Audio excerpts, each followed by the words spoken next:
चलो guys, welcome back to my channel. क्या हाल है, कैसे हो आप सब? आई होप आप सभी अच्छे होंगे और मजे होंगे। तो आज जाओ गाइस, फिर से करने वाले रिएक्शन, लेकिन इस बार हम करने वाले हैं हॉरर वीडियो का रिएक्शन। और इस बार शायद हो सकते हैं हमारे साथ अक्षय वशिष्ठ भाई। तुम सब जानते होंगे सबसे ज्यादा हॉरर वीडियोस सुनाने में, स्टोरीज सुनाने में भाई सबसे टॉप पर है। और पैरानॉर्मल इन्वेस्टिगेटर भी है शायद मेरे ख्याल से भाई। और वैसे हम प्रिंस सर का भी बना सकते थे, लेकिन अक्षय वशिष्ठ भाई की मैंने स्टोरी बहुत पहले से सुन रखी है, तो मैं चाहता था कि उनकी एक वीडियो का रिएक्शन करें। मैंने तुम्हारे को बोला भी था कि एक हॉरर वीडियो का रिएक्शन करेंगे, तो आ जाओ आज हॉरर वीडियो का रिएक्शन करते हैं। तुम्हारे भाई की लुक थोड़ी चेंज हो गई है, तुम सोच रहे होंगे कि ऐसे बाल क्यों कर लिए। तो ये कटने की वजह से थोड़ा अजीब से दिख रहे हैं, लेकिन थोड़े बड़े होंगे, थोड़े लंबे हो जाएंगे तो वापिस थोड़े उसी शेप में हो जाएंगे और थोड़ी लुक यार अच्छी हो जाती है, थोड़ी क्लीन व्लीन करके थोड़ी सी समझ रहे हो। तो ये सब भी करना पड़ता है। तो आ जाओ रिएक्शन करते हैं बिना किसी देरी के। दूसरे वीडियो से कैसे चाहते हैं, लेट्स गो। तो मैं ये भी कह रहा था कि हम थोड़ा ना फास्ट करके सुनेंगे, क्योंकि देखो मैं अक्षय वशिष्ठ भाई की जितनी भी स्टोरी सुनी है मैंने फास्ट करके सुनी है। भाई थोड़ा स्लो उसमें बोलते हैं, तो जिसको देखनी होगी तो वो स्लो करके देख लेना, ठीक है। जाके हम एज अ फास्ट वे में देखेंगे थोड़ा, ठीक है। हम इसको 150 पे लेके जा रहे हैं, 1.5 पे लेके जा रहे हैं, 1.5x पे लेके जा रहे हैं। तो जिसको स्लो सुननी होगी वो स्लो जाके सुन लेना, मैं डिस्क्रिप्शन में लिंक डाल दूंगा तो जाके वहां से सुन लेना। लेकिन जिसको मेरी जैसे सुननी है, जैसे मैं सुनता हूँ पसंद करता हूँ, तो वो वैसे देखना चाहता है, तो वो मेरे पास आ जाओ, मेरी वीडियो देखना, ठीक है। लाइक कमेंट शेयर मार देना। बाकी चलो स्टार्ट करते हैं। एक ऐसी आत्मा है, उसकी पूरी एनर्जी लेना चाहती है। कुछ तो नेगेटिव एंटिटी है जो मुझे अफेक्ट कर रही है। 4 महीने से वो पोजेशन है। जब उसे चेस्ट पे बहुत ज्यादा गर्मी लगने लगी, ऐसा लगा कि आग का गोला उसके चेस्ट पे रखा हुआ है। जय श्री राम दोस्तों, आप सभी का स्वागत है अक्षय वशिष्ठ चैनल पर। इस चैनल पर मैं अक्षय वशिष्ठ आपको ऐसे पैरानॉर्मल इंसिडेंट और एक्टिविटीज के बारे में बताता हूं जो कि हमारे फॉलोअर्स और सब्सक्राइबर्स हमारे साथ शेयर करते हैं। इंस्टाग्राम आईडी, जीमेल आईडी और अब एक ऐसा फोन नंबर जो कि आप स्क्रीन पर देख सकते हैं। तो कभी आपके साथ कोई पैरानॉर्मल इंसिडेंट हुआ, आप उसे रिकॉर्ड करके भेज सकते हैं। मैं अक्षय वशिष्ठ उसे नैरेट करूंगा अपनी आवाज में। आगे बढ़ने से पहले एक बार धन्यवाद जो आप हमारे इंस्टाग्राम, यूट्यूब को इतना प्यार दे रहे हैं। तो डिस्क्रिप्शन में आपको लिंक मिल जाएगा, आप डायरेक्टली जाकर उसे फॉलो कर सकते हैं। ये जो रियल इंसिडेंट हम आपके सामने लेके आते हैं, ये आप में से ही कुछ लोग हैं जिन्होंने ऐसे दर्दनाक हादसे हमसे शेयर किए हैं, जो अपनी जिंदगी में बहुत ज्यादा परेशान रहे हैं या अभी भी बहुत ज्यादा परेशान चल रहे हैं। जो लोग नहीं चाहते कि आगे आने वाली जनरेशन अपने ऊपर कोई ऐसा बोझ उठा ले जिसे वो जिंदगी भर हटा ना पाए। ज्यादा परफ्यूम लगाना, नए रास्तों से आना, कभी कभार हम कुछ ऐसी गलतियां कर देते हैं जैसे पेड़ के पास से निकलते हुए टॉयलेट कर देना, और इन सब चीज़ों की वजह से हम किसी एंटिटी को खुला न्योता दे देते कि वो हमारे ऊपर आ जाए। आज का जो रियल इंसिडेंट है वो शुभा ने बताया। शुभा जो कि झारखंड जमशेदपुर के रहने वाली है, ब्राह्मण परिवार में इनका जन्म हुआ, अपने मम्मी पापा के साथ रहती हैं और एक छोटा भाई है। आज के रियल इंसिडेंट में उन्होंने 2 किस्से हमें बताए हैं, एक जो उनके सगे भाई के साथ हुआ और एक जो उनके मामा के लड़के के साथ हुआ था। तो पहले हम उनके सगे भाई वाले किस्से को कवर करेंगे, उसके बाद जाएंगे दूसरे किस्से पर। पहला जो किस्सा हुआ वो 2024 में हुआ, सुबह के सगे भाई के साथ, जिनका नाम है अतुल। अभी उनके 12वीं के एग्जाम आने वाले हैं और घर वाले बहुत ज़्यादा परेशान हैं इस बात को लेके। वैसे तो सभी परेशान होते हैं 12वीं के एग्जाम जब बच्चे के आ रहे होते हैं, लेकिन इनके घर में अलग ही धूम मची हुई है। ये लोग ब्राह्मण परिवार से हैं, बहुत ज़्यादा पूजा पाठ में है। लेकिन ऐसा क्यों कि अतुल की पढ़ाई को लेकर इतनी ज़्यादा चिंता दिखाई जा रही है? क्योंकि 2024 में जो चीज़ हुई, अभी तक उसने 2025 तक अतुल को घेरा हुआ है। 2024 में नवरात्रों की बात है, तीसरा या चौथा दिन था। रात को अतुल अपने कमरे में अकेले आराम से सो रहे थे। तभी रात के 3 बजे उन्हें ऐसा लगता है जैसे उनकी पूरी बॉडी बहुत बुरी तरीके से हीट हो रही है, और फिर थोड़ी सी आँख खुलने पर उन्हें ऐसा लगता है कि उनके कमरे में कोई तो एक एंटिटी है, मतलब कोई एक ऐसी परछाई जो वहाँ पर घूम रही है, जो विजिबल नहीं हो पा रही।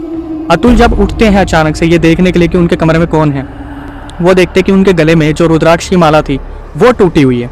वो बहुत ज़्यादा हैरान हो जाते हैं। उस टाइम अतुल ने सिर्फ इतना दिमाग लगाया कि मैं किसी को बताऊँ ना बताऊँ, लेकिन ये कमरा मुझे अभी के अभी छोड़ देना चाहिए। वो सीधा अपने मम्मी पापा वाले कमरे में चले गए और दूसरा एक बिस्तर लगा लिया और वहाँ पर सो गए।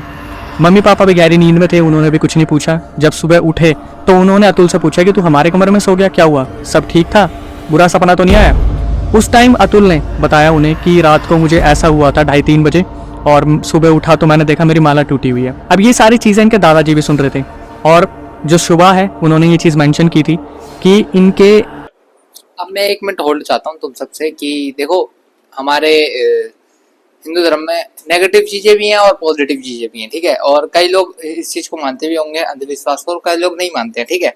लोगों के लिए कई चीजें अंधविश्वास वाली होती है और कई लोगों के लिए वो नहीं होती है, ठीक है।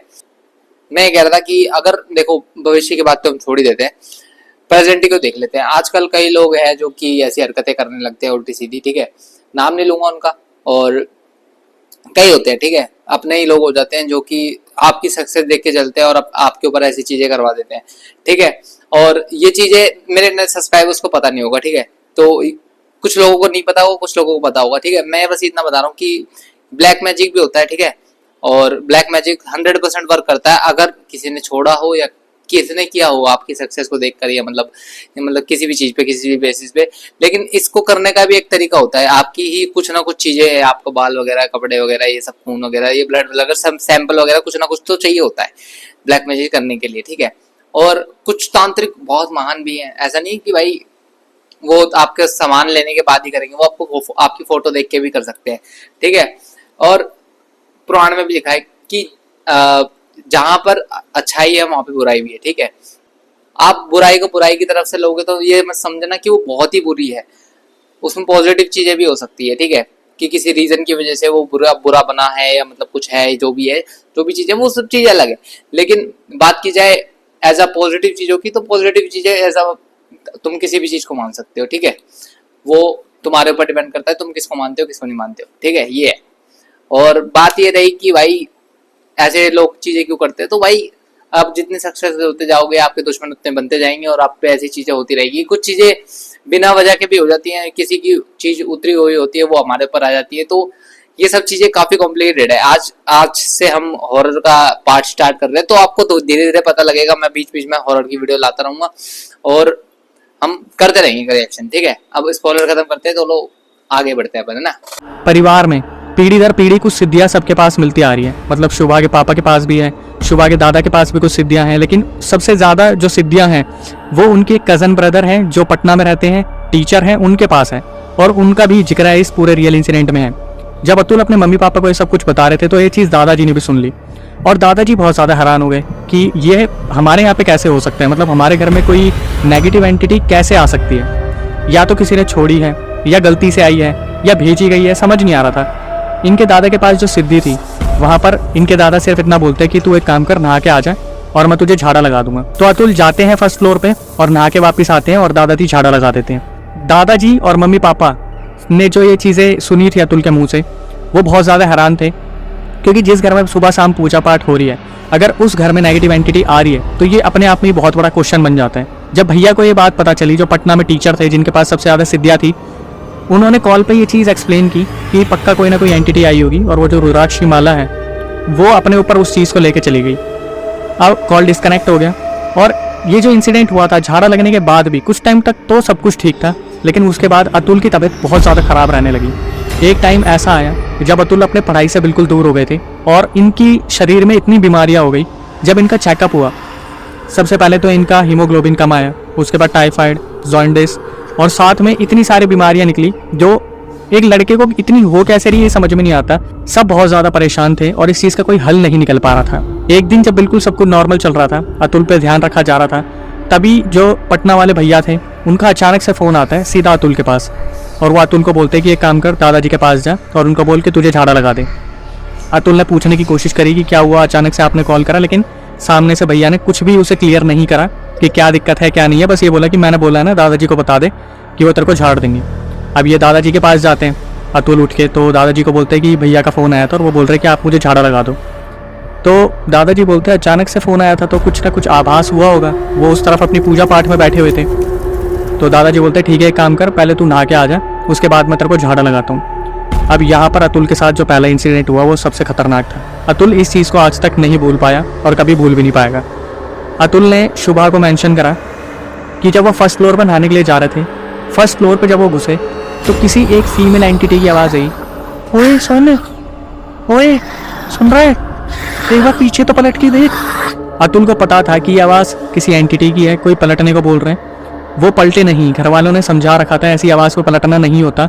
वो चुपचाप जिस पोजीशन में थे उसी पोजीशन में सीधा अपने दादाजी के पास आए। दादाजी को बता दिया कि दादाजी मैं जब ऊपर फर्स्ट फ्लोर पर नहाने गया तो मुझे ऐसी आवाज़ आई किसी फीमेल एंटिटी की। दादाजी बहुत ज़्यादा हैरान हो गए। उन्होंने बोला कि ठीक है एक काम कर, तू नहा के आ, मैं तेरे को झाड़ा लगाता हूँ। उन्होंने अपनी महाविद्या से, जो दादाजी के पास सबसे बड़ी महाविद्या थी, उससे 5 दिन तक अतुल को झाड़ा लगाया, जिसके बाद अतुल अचानक से ठीक होने लगे पूरी तरीके से। मतलब बीमारियां एकदम से कम हो गई, क्योंकि इस दौरान अतुल का जो वेट था वो 70 से घट के 50 तक आ गया था। तो अतुल बिल्कुल ठीक हो गया। लेकिन जो सबसे गलत चीज़ हुई, दादाजी एकदम से वीक होने लगे और उनकी तबीयत बिल्कुल ख़राब रहने लगी। इतनी ज़्यादा ख़राब रहने लगी, ऐसा लग रहा था जैसे उन्होंने उम्मीद ही छोड़ दी कि वो ठीक हो सकते हैं। सुबह से जब मेरी कॉल पे बात हुई, उन्होंने बताया कि दादाजी ने डॉक्टर्स के आने पर डॉक्टर को बोलना शुरू कर दिया कि अब तो इस बीमारी का कुछ नहीं हो सकता, मेरे साथ ही ये बीमारी जाएगी। मतलब एक इंसान जो इतना ज़्यादा पूजा पाठ करता है वो कैसे गिव अप कर सकता है। और पूरा घर हैरान है कि दादाजी ने होप ही खो दी कि मैं ठीक हो सकता हूँ। अतुल जहाँ पे ठीक हो रहे हैं वहाँ दादाजी बिल्कुल बीमार पड़ रहे हैं, वो बेड तक पहुँच गए, हालत बहुत ज़्यादा ख़राब हो गई। अब ये बात पहुँचाई गई, जो पटना में भैया रहते थे वो आए। जब उन्होंने दादाजी को देखा और अतुल को देखा तो वो समझ गए कोई बहुत बड़ी एंटिटी घर में आई थी। दादाजी ने अपनी महाविद्या से उसे बाहर तो फेंक दिया, लेकिन उसका प्रभाव दादाजी के ऊपर बहुत ज़्यादा पड़ गया। उसके बाद जो भैया आए थे उन्होंने दादाजी को झाड़ा लगाया। उसके बाद सारी नेगेटिविटी इनके घर से धीरे धीरे हटनी शुरू हुई। उसके बाद अतुल थोड़ा सा तो अभी कॉम्प्रोमाइज़ कर रहा है अपनी हेल्थ में। जैसे शुभा ने बताया कि अभी एग्ज़ाम आने वाले हैं उसके 12th के, लेकिन हेल्थ में बहुत ज़्यादा इश्यूज चल रहे हैं। रिकवरी है पर वो नहीं है एकदम से जो हो जाती है ना कि सब कुछ बहुत बढ़िया हो गया। लेकिन दादाजी रिकवर कर गए और भैया ने उन्हें बिल्कुल ठीक कर दिया था। अब अतुल भैया को ये एंटिटी लगी कहाँ से? जब शुभा को मैंने कॉल करा और उनसे बात की तो शुभा ने मुझे ओवर द कॉल बताया कि मेरे भाई की सबसे गंदी जो आदत है वो है भर भर के परफ्यूम लगाने की। ये भैया ने बताया कि एंटिटी कहाँ से आई थी। जो पटना से भैया आए थे उन्होंने बताया कि एक दिन ये स्कूटी से आ रहा था अपने स्कूल से, इसने रास्ता बदल लिया और ये पता नहीं किस पेड़ के पास से आया। वहाँ पर इसका ऑरा वैसे ही वीक था, अभी भी है, और इसने परफ्यूम इतना लगा रखा था वो एंटिटी इतनी ज़्यादा अट्रैक्ट हो गई, साथ में ही आ गई घर। तो मैंने तुम्हारे को रोक दिया, तो ये इसलिए रोका है क्योंकि मैं तुम्हारे को एक चीज समझाने की कोशिश कर रहा हूँ। एज अ ओरा क्या होता है, ये ओरा समझाने की कोशिश करता हूँ, ठीक है। तो ओरा होता है आपकी पॉजिटिविटी, कि आप कितने पॉजिटिव है और कितने निर्भय हैं। निर्भय का मतलब है कितने निडर है, ठीक है। और अगर आप थोड़ा डरते हैं या मतलब आपका ओरा थोड़ा सा कम है, तो आप पे वो जो अदरवाइज एंटिटी होती हैं, जितनी भी शैतानी शक्तियां होती हैं, वो जल्दी आप पे हावी कर सकती हैं। अगर आपका ओरा कम होता है, यानी आप बहुत जल्दी डर जाते हैं, बहुत जल्दी घबरा जाते हैं, बहुत जल्दी आपको ऐसा होता है कि यार एंजाइटी हो रही है, ये सब चीजें होती है, तो वो होता है ओरा कम होना, ठीक है। मेरे ख्याल से तो यही होता है, और जहां तक मेरे को पता है, ठीक है। और अगर आपका ओरा वीक नहीं है तो आपको भाई कोई सी भी चीज आपको छेड़ नहीं सकती जल्दी से। लेकिन अगर कोई तगड़ी चीज आ गई तो फिर उसमें कुछ बोल नहीं सकते, उसमें आपकी और उसकी भसड़ होनी है। तो फिर ऐसा वाली चीजें भी है, और ये सब चीजें ऐसे किसी के बोलने पे ही चलती हैं, ठीक है। और कभी कभार बिना बोले भी चल जाती हैं, जैसे कि वो परफ्यूम लगा के जा रहा था, तो ज्यादा खूबसूरत होना भी दिक्कत वाला होता है, ठीक है। ये भी है, लेकिन मैं हूं नहीं खूबसूरत। जय बाबा, आगे बढ़ते हैं। इतनी ज़्यादा अट्रैक्ट हो गई, साथ में ही आ गई, घर के अंदर तक घुस गई। इसके बाद वो फिर इसके ऊपर हावी पड़ी, फिर दादाजी ने उसे हटाया, दादाजी के ऊपर प्रभाव पड़ा, फिर भैया ने पूरे घर को मुक्त करा। यहाँ पे इनके भाई का हादसा टला। फिर इन्होंने अपना जो दूसरा किस्सा बताया, इसको आप सुनो, यहाँ पर आपके रोंगटे खड़े हो जाएंगे, मैं अभी बता रहा हूँ। दूसरा हादसा जो हुआ था वो इनके मामा के लड़के के साथ हुआ था, जिनका नाम है आयुष। वो भी जमशेदपुर झारखंड में ही रहते हैं। और इनका जो सबसे एक गलत चीज़ हुई इनके साथ, इसके बाद ये बहुत ज़्यादा डिप्रेस रहने लगे। 2017 में इनके पापा गुजरे और 2023 में इनकी मम्मी गुजर गई थी कैंसर से। 2 भाई बहन हैं, भाई का नाम है आयुष, बहन का नाम है सौम्या। तो जो भाई है वो थोड़े से कट्टर स्वभाव के हैं। मम्मी पापा के जाने के बाद बहुत सारे रिश्तेदारों ने बोला कि आप हमारे पास आ जाओ, हमारे पास आ जाओ। लेकिन आयुष ने इस चीज़ को सबके सामने रखा कि मेरे पापा ने घर बनवाया था और मैं इस घर को किसी भी कीमत पर नहीं छोड़ना चाहता। जो मामा जी के छोटे भाई थे वो भी बहुत ज़्यादा पूजा पाठ में, और उनकी जो वाइफ है, उनकी वाइफ के पूरा जो बैकग्राउंड है वो यही है, पूजा पाठ तो है ही, साथ में जो भूत प्रेत का उतारा होता है वो सब वो करवाते हैं। ये पूरा रियल इंसिडेंट जो आयुष के साथ हुआ ये हुआ 2024 में। 2024 में वो अपने घर पे आराम से रह रहे थे और शुभा से वो 5 साल छोटे हैं। शुभा ने बताया कि जो मामा के लड़के हैं वो हॉरर मूवीज़ बहुत ज़्यादा देखते हैं। जो बहन है वो फिर भी ठीक है, पढ़ाई में ठीक है, सब ठीक है, लेकिन जो आयुष है वो बहुत ज़्यादा हॉरर मूवी देखते हैं। अचानक से एक दिन ये फ़ोन करते हैं सीधा शुभा को, आयुष, और बोलते हैं कि दीदी मेरे को ऐसा लग रहा है जैसे मेरे साथ कुछ पैरानॉर्मल इंसिडेंट हो रहे हैं, मतलब कुछ सुपरनैचुरल इवेंट्स इस तरीके के हो रहे हैं, मुझे ऐसा लग रहा है कि मैं किसी चीज़ का शिकार हो रहा हूँ। तो शुभा ने पूछा कि तू मुझे बता, खुल के बता, पूरा बता क्या चल रहा है तेरे साथ। तो इधर से ये आयुष बताना शुरू करता है कि रात को मैं सो रहा था और एक दो बारी मेरे साथ ऐसा हो गया कि जब मैं रात को सोता हूँ तो मुझे ऐसा लगता है कि कोई मेरे कमरे में आया और बगल में मेरे बैठ गया। तो शुभा ने बोला कि तू इतनी हॉरर मूवीज़ क्यों देखता है, तुझे पता है जब तू रात को डरता है। आयुष ने बोला कि मैं मजाक नहीं कर रहा और मुझे ऐसा नहीं लग रहा कि मेरा दिमागी संतुलन की कोई बात है, मुझे सही में ऐसा लग रहा है कि कोई एंटिटी आती है रात को बैठती है और बैठने के बाद जब मैं मतलब नेगेटिव होता हूँ तो थोड़ी बहुत पॉजिटिविटी भी आती है। मतलब ऐसा लगता है कि वो नेगेटिव एंटिटी मुझ पर हमला करना चाहती है, मुझे पोजेस करना चाहती है, लेकिन कोई मुझे बचा रहा है। शुभा ने फिर भी इस चीज़ को सीरियसली नहीं लिया, ये बोल के कि तू हॉरर मूवी देखना बंद कर दे, पूजा पाठ करना शुरू कर दे। जैसे जैसे तू पूजा पाठ करेगा, हनुमान चालीसा पढ़ेगा, सब ठीक हो जाएगा। हनुमान जी का पाठ कर, घर में पूजा पाठ रख, सब ठीक हो जाएगा, तुम्हारे दिमाग में कुछ चल रहा होगा। और शुभा ने इस चीज़ को आया गया कर दिया। कुछ वक्त और भी था और ये सारी चीज़ें आयुष के साथ होती रही, लेकिन आयुष ने कभी किसी को बताया नहीं। हमेशा रात को उनके साथ ऐसा होता कि उनके पास कोई एंटिटी हमेशा आके बैठती ही बैठती, 1 दिन 2 दिन 3 दिन 4 दिन 5 दिन। ये तो एक लक वाली बात है कि जो छोटे मामा थे वो पूजा पाठ बहुत ज़्यादा करते थे। वो एक दिन फ़ोन करते हैं और आयुष को बोलते हैं कि भाई एक काम करो, हमने अपने घर पे पूजा रखवा रखी है, अच्छी खासी 7-10 दिन की पूजा है, तो तुम यहाँ पे आ जाओ गांव वाले घर में। आयुष ने क्या करा, सीधा शुभा को फ़ोन करा और शुभा ने इस चीज़ को बताया कि अक्षय आप मानोगे नहीं, मैंने कभी आयुष को ना इतना इरिटेटिंग नेचर या चिल्लाने वाले नेचर में देखा नहीं। मतलब जब आयुष ने शुभा को कॉल करा तो कॉल पे सीधा चिल्लाना शुरू कर दिया कि ये ऐसे कैसे बोल सकते हैं, मुझे ऐसे कैसे गाँव में बुला सकते हैं। इन्होंने पहले भी कोशिश की थी, मैंने बोला था मैं अपने पापा का घर नहीं छोड़ूंगा। तो शुभा बोलती है क्या हो गया, मुझे पहले ये तो बता। तो इधर से आयुष बोलते कि मुझे पूजा पाठ के लिए बुला रहे हैं वहाँ पे, इनको ये नहीं पता मैं अकेला बंदा वहाँ 50-60 किलोमीटर दूर कैसे जाऊँगा, मैं कैसे अपनी स्कूटी लेके वहाँ पहुँच जाऊँगा। ऐसा थोड़ी ना होता है अचानक से मुझे बोल देंगे मैं आ जाऊँगा, पता नहीं ये क्या कर रहे हैं। तो शुभा बोलती है कि देख अगर वो तुझे बुला रहे हैं तो कुछ सोच समझ के बुला रहे हैं ना। इधर से आयुष फिर नेगेटिव होकर बोलते हैं शुभा के सामने कि मुझे नहीं लगता कि ये पूजा मेरे लिए हो रही है, ये सब एक्टिंग हो रही है और मेरे को समझ नहीं आ रहा कि क्यों बार बार मुझे फ़ोन किया जा रहा है। अब जब शुभा ने सुना कि वो बहुत ज़्यादा नेगेटिव बोल रहे हैं तो शुभा ने इस चीज़ को बोला कि थोड़ा बिहेव में आ जाओ, और अगर वो बोल रहे हैं तो कुछ सोच समझ के बोल रहे हैं, अपना समझ के बोल रहे हैं, इस चीज़ को इतना ज़्यादा बढ़ाओ मत, तो वहाँ पे जाओ पूजा अटेंड करो, तुम्हारा दिमाग ठीक हो जाएगा। इस चीज़ को भी शुभा ने बोला और इस चीज़ को वहीं के वहीं दबा दिया। अब शुभा को ये चीज़ मालूम नहीं थी कि ये जाएगा नहीं जाएगा आयुष पूजा में, लेकिन पता चलता है कि चलो आयुष पूजा अटेंड करने तो गया। जब आयुष, लेकिन ये मैं यहाँ पे तुम्हारे को रोकना चाह रहा हूँ। कुछ लोग ना तुम्हारी तरक्की देख के या मतलब तुम्हारी प्रॉपर्टी देखकर भी, तो तुम्हारी पूर्वजों की रखी होती है, ठीक है, वो प्रॉपर्टी देखकर भी तुम्हारे से इतना जलने लग जाते हैं ना कि भाई तुम पर ही उल्टी सीधी चीजें करने लग जाते हैं। तो ऐसा भी ये नहीं है कि अगर तो कोई तुम्हारे लिए पूजा पाठ कर रहा है तो वो सही ही होगी। ये एक एज अ थिंक है, मैं मेरे हिसाब से एज अ थिंक है, अगर तुम मानो ना मानो वो तो बात की बात है, ठीक है। एज अ थिंक है कि अगर कोई तुम्हारे साथ मतलब बहुत ज्यादा मीठा बन रहा है ना कुछ दिनों के अंदर ही, तो समझ लेना वो तुम्हारा लगाना चाह रहा है कुछ ना कुछ, ठीक है। और अगर वो वैसा वाला बंदा है जो तुम्हारे को पूछता भी नहीं है, अगर घर वाले थे वो तुम्हारे को पूछता भी नहीं, लेकिन उनके मरने के बाद वो तुम्हारे को इतना पूछ रहा है कि भाई ना जानो कितना, तो भाई तुम समझ लो तुम्हारे कांड लगने वाले हैं, ऐसा वाला सीन है। तो सोच समझ के किया करो जो भी फैसला करो, ठीक है। और ये हॉरर मूवीज देखना ये तो चलो आम बात है, नॉर्मल सी बात है, ठीक है। लेकिन अगर तुम्हारे साथ कुछ ऐसा चीज है, हरकत हो तो बता दे करो घर वालों को, ठीक है। ऐसे दबा के मत रखा करो, सारा कभी कुछ गलत चीज पड़ जाएगी ना पीछे तो हो जाएगा, ऊपर नीचे का सबका हिल जाएगा, ठीक है।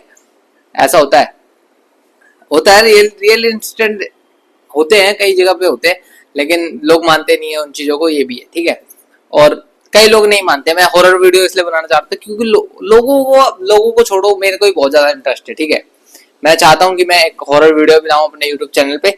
आईपीएल के बाद कोशिश करेंगे कि हम हॉरर वीडियो लाने की कोशिश करें, लेकिन अभी अपनी थर्ड आई सीरीज भी चल रही है और आईपीएल भी चल रहा है और इतना पैसा खर्च करा है। अभी एक चीज लाया हूँ, मैं बताऊंगा बाद में, तुम्हारे को दिखा दूंगा, डायरेक्ट दिखाऊंगा, व्लॉग के अंदर दिखाऊंगा, ठीक है। जब शूट होगा ना, शूट के अंदर, ब्लॉग के अंदर, बीटीएस के अंदर दिखा दूंगा तुम्हारे को, ठीक है। बिहाइंड द सीन में, वो वाला बीटीएस नहीं, ठीक है। वो वाले बीटीएस की बात मत कर रहा, मेरे आगे बहुत मारूंगा अगर उसकी बात करी तो, ठीक है जी। क्या करते हैं जी बीटीएस में जी, कौन सा बीटीएस आर्मी, ऐसा रैप्टा मारूंगा बीटीएस आर्मी बना दूंगा तुम्हारे को सालो। बीटीएस आर्मी की कोई बात नहीं करेगा मेरे आगे, कोई बात नहीं करेगा मेरे आगे। चलो आगे बढ़ते हैं, छोड़ो। जब आयुष छोटे मामा के वहाँ पहुंचा तो उन्होंने शुभा को वीडियो कॉल की और शुभा को दिखाना शुरू करा सब कुछ कि देखो यहाँ पे पूजा हो रही है, देखो वहाँ बैठे हुए हैं, ऐसे हैं वैसे हैं। तो शुभा ने बोला कि तुम क्यों नहीं बैठे हो। उधर से आयुष बोलते कि पता नहीं, मुझे तो जब से पूजा हो रही है ना, इसमें से बदबू सी आ रही है और इसके धुएं से ना मेरे को बहुत एलर्जी सी हो रही है, पता नहीं सर दर्द चक्कर से आ रहे हैं, और मेरे को बस ये पूजा ऐसा लग रहा है कि ना मैं बैठूँ ना, मैं तो कहीं और जा रहा हूँ। और जाके सीधा एक खाली कमरे में बैठ गए। तो उधर से शुभा भी बोलने लगी कि तुम कैसी हरकतें कर रहे हो, पागल वागल हो गए हो क्या। अब आयुष सिर्फ शुभा को ही सारी चीज़ बताते थे क्योंकि ये बहुत ज़्यादा क्लोज हैं शुभा से। मम्मी के जाने पर भी, जब इनकी मम्मी 2023 में गई थी, ये शुभा ने ये चीज़ मुझे हाईलाइट की थी कि तब भी आयुष किसी के सामने नहीं रोए थे, लेकिन शुभा को कॉल करके वो 1-1.5 घंटा रोते रहे, जहाँ शुभा उन्हें चुप करवाती रही थी। तो बॉन्डिंग बहुत अच्छी थी। अब शुभा ने बोला कि तुम पूजा में जाके बैठ जाओ, ऐसे अच्छा नहीं लगता कि तुम वहाँ पे गए हो और पूजा में नहीं बैठ रहे हो, और सब देख भी रहे होंगे इस चीज़ को।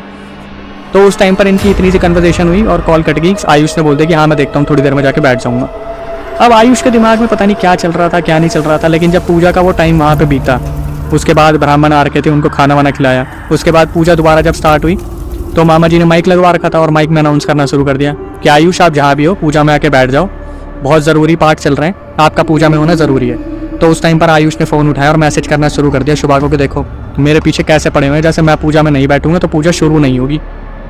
शुभा ने फिर रिप्लाई करा कि यार तुम ना बहुत ज़्यादा कर रहे हो आयुष, तुम्हें चले जाना चाहिए, वहाँ पर सब पागल है क्या जो तुम्हें बार बार बुला रहे हैं। तो उस टाइम क्या हुआ, आयुष उठे और जाके पूजा में बैठ गए और बहुत कम टाइम के लिए बैठे।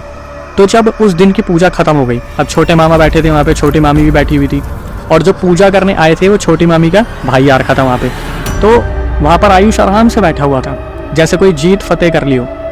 जो छोटे मामा थे वो बड़ी कनिंग स्माइल के साथ, मतलब ऐसा मुस्कुराते हुए बोलते और कैसी रही आज की पूजा।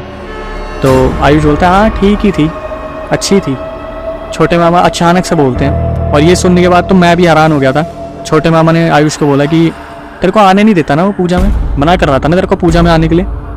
आयुष एकदम से हैरान हो गया, इनको कैसे पता चला, मतलब मेरे दिमाग में ये चीज़ चल रही थी या मुझे कोई चीज़ ऐसा बोल रही थी। तो आयुष बोलता है कि हाँ मेरे दिमाग में आ तो रहा था कि मैं वहाँ पे ना हूँ। तो छोटे मामा बोलते हैं कि तू थोड़ी ना कुछ कर रहे हैं, वो तेरे दिमाग में बोलता है ना, तू उसी की तो सुनता है। अब आयुष वहाँ पे कंफ्यूज हो गया कि किस बारे में बात चल रही है। तो मामा जी बोलते हैं कि अच्छा वैसे तेरे मन में बीच में आई भी तो थी कि मैं जाके बैठ जाता हूँ पूजा में, क्यों इतने ड्रामे हो रहे हैं, चल लेता हूँ ना, अच्छी या खासी पूजा तो चल रही है। आयुष एकदम से फिर हैरान हो जाते कि इनको कैसे पता चल रहा है कि एक टाइम पे मैं सोच रहा था नहीं जाऊँ, चलो नहीं जाऊँ तो मेरे बिहेवियर से पता चल सकता है, लेकिन ये कैसे दिमाग में आ गया कि एक टाइम पे मैं इतना सोच रहा था कि जाके बैठ जाता हूँ। तो मामा जी बोलते कि हाँ बीच में ऐसा ख्याल आया तो था। अब छोटे मामा फिर एक स्टेटमेंट देते हैं कि अभी भी तो तेरे दिमाग में यही चल रहा है कि तू मेरे से क्यों बात कर रहा है, कि तेरे दिमाग में वो आवाज़ आ रही होगी देख। तो आयुष बोलते हैं नहीं। अभी तुम डबल साइड वाला सीन देख रहे होंगे कि एक साइड ये चल रहा है एक साइड वो चल रहा है, तो ये रियलिटी होता है भाई कि अगर आप किसी ने पोजीशन कर रखा होता है तो वो आपको औरों से बात करने नहीं देगा। मैंने एक एंटिटी के बारे में पढ़ा था, बहुत ज्यादा खतरनाक है, नाम नहीं लूंगा उसका, वो कुछ है ठीक है, और उसको तो बाद में थोड़ा सा बताऊंगा तुम्हारे को कि वो क्या करती है, वो तुम्हारे साथ संबंध बनाती है ठीक है, उसको सिद्ध करना पड़ता है, बहुत सी अलग चीजें हैं उसको सिद्ध करना पड़ता है। वो सर तुम्हारे साथ संबंध बनाती है एज आ या तो बहन का या तो माँ का या तुम्हारे लाइफ पार्टनर का ठीक है। अगर वो तुम्हारे साथ संबंध बना के बैठी है तो भैया कोई लड़की तुम्हारे को छू नहीं सकती ठीक है। अगर तुमने किसी लड़की को छू दिया अपने परफेक्ट से, मतलब अपने मोटिव से, किसी भी लड़की से तुमने बात भी कर ली ना, तो वो तुम्हारी जिंदगी ऐसी ऐसी कर देगी।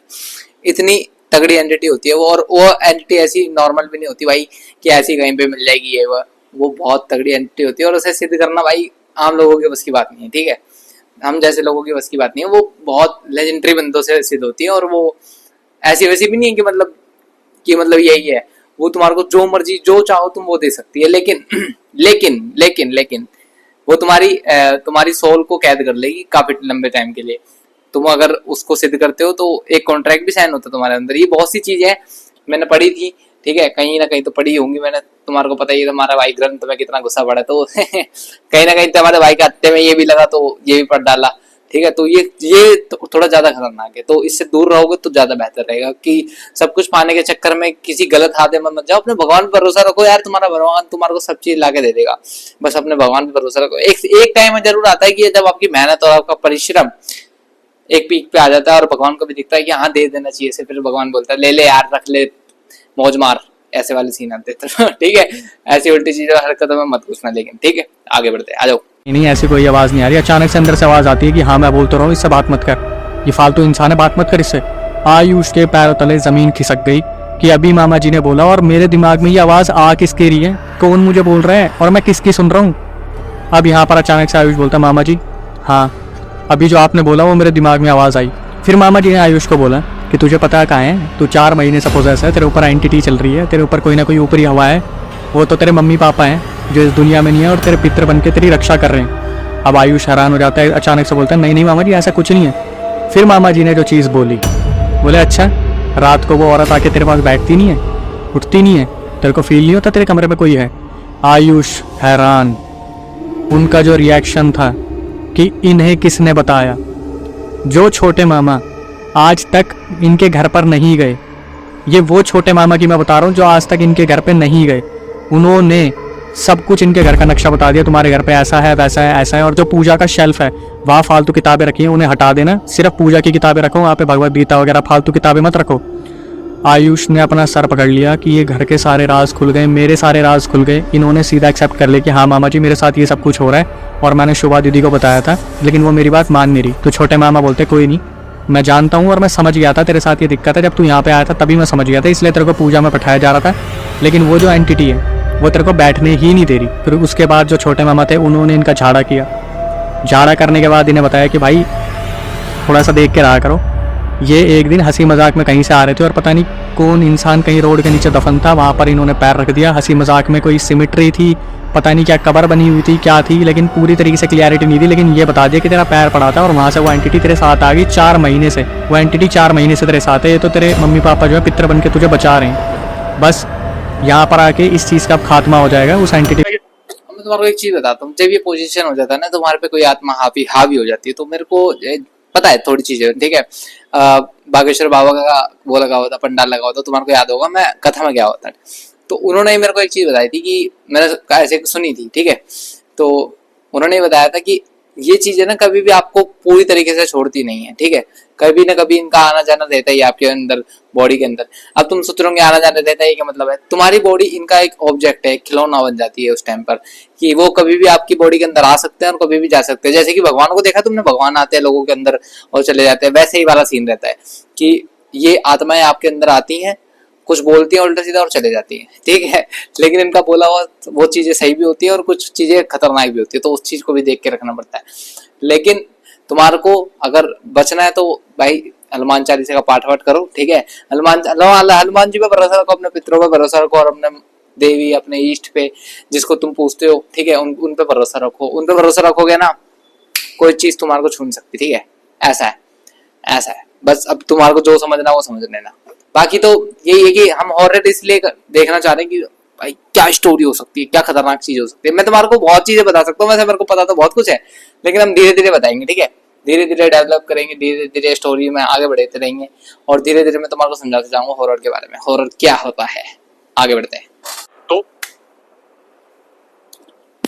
तो गाइस ये वीडियो यहीं पे खत्म होती है। आई होप तुम्हारे को वीडियो पसंद आएगी। वीडियो पसंद आएगी लाइक कमेंट शेयर मार देना और चैनल पे जाके सब्सक्राइब जरूर करना, ठीक है। अक्षय वशिष्ठ भाई का चैनल भी डिस्क्रिप्शन में होगा, तो जाके उसको चेकआउट जरूर करना। ये वीडियो की लिंक भी डिस्क्रिप्शन में होगी, उसको भी जाके चेकआउट जरूर करना। और हाँ, एक चीज और बता दूं मैं तुम्हारे को कि ना भाई ऐसे मजाक मत उड़ाया करो भूतों का, ठीक है, कि कुछ नहीं होते ये वो फलाना नहीं गाना, तो होते हैं।